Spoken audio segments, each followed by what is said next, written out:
Hello, this is Fools with a little bit of information on the Sackbots. Say hi to Mr. Panda.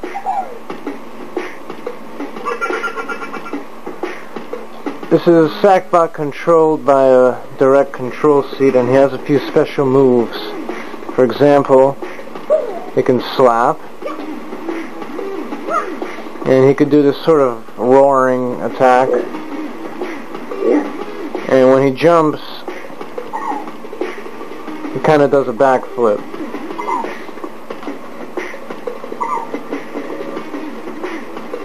Okay, let's see him in action.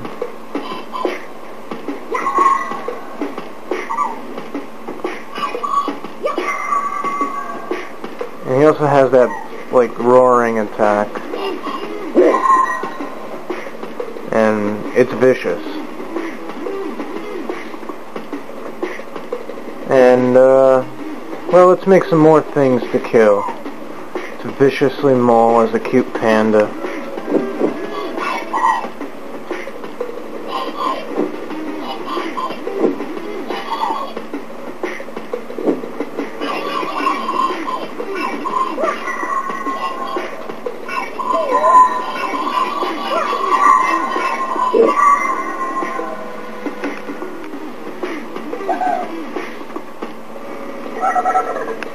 Alright, well, the way he's designed is kind of simple and in a way not perfect, and I know that, but he still might give you some ideas and a few different ways of doing things here.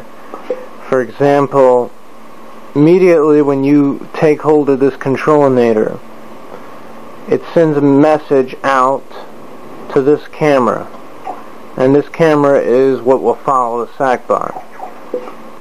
I directly mapped the left analog stick to the left analog stick of the Sackbot's controlinator, but the jump is something else I made.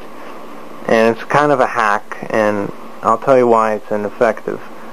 I use an AND gate between the X button and an impact switch. And for now it works, but it doesn't differentiate between impact of floor and wall and other things, so it's kind of inefficient, but it's an idea for now. Timers count down until he's at a certain point in his jump, and he'll do that flip.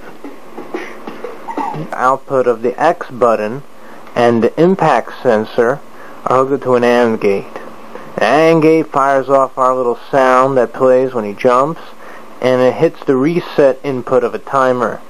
And when a timer has something hooked up to its reset input, it'll basically just count up to its limit and stay there until it's reset again. So we're hooking the timer's output to a NOT gate, and that NOT gate is hooked up to a mover that moves up. So basically this setup says, you know, for as long as this timer lasts, move up. Okay, and as soon as we're done with that as well, it'll count down another timer.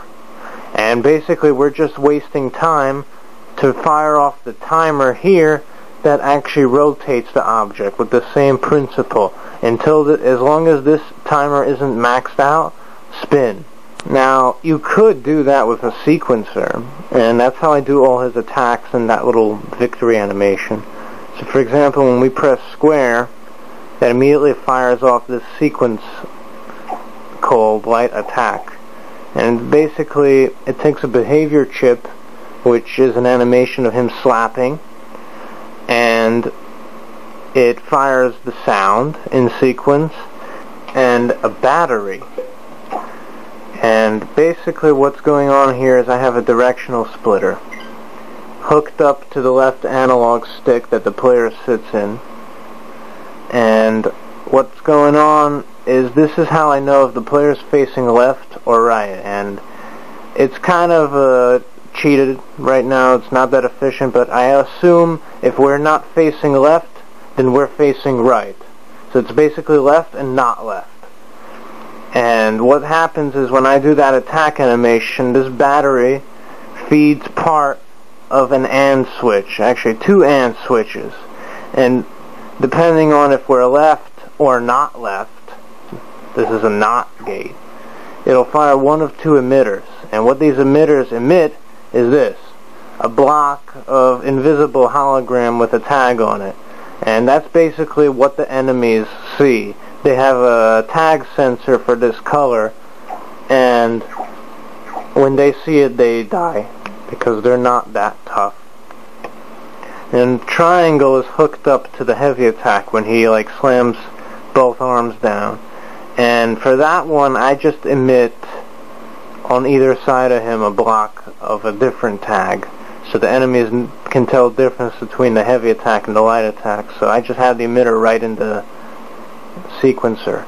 And it's the same deal, a behavior chip set to act and all. And on both these attacks, I have a battery at the end of the sequence, as well as the sequence for the fanfare when he waves his arms around, sticks his tongue out, and laughs. They are all feeding these OR gates with batteries. And basically, what these nested OR gates feed is his base animation, his like that he is right now, and that's how he moves around and whatnot. So when he's done with whatever animation, he goes back to his idle animation. And as far as our enemies, well, they're extremely simple. Let me pause and open him up a little bit. You can go on any Sackbot and open up his circuit board, and you'll get this view. And that's pretty simple. Basically, this sensor is for the heavy attack, and this sensor is for the light attack. And they both kind of do the same thing. They both feed a score giver, and they each feed a different destroyer. The heavy attack feeds one set to explode, and the light one set to splat.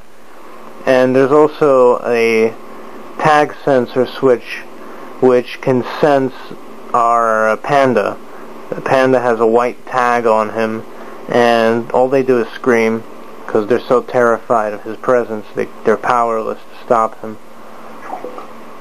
You might have noticed these lights kind of dimming as the Sackbot walks past them, and it's very easy to achieve with just the tag sensors.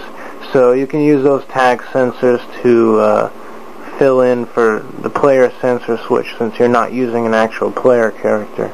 I did the same thing for a global switch to make it a little darker here.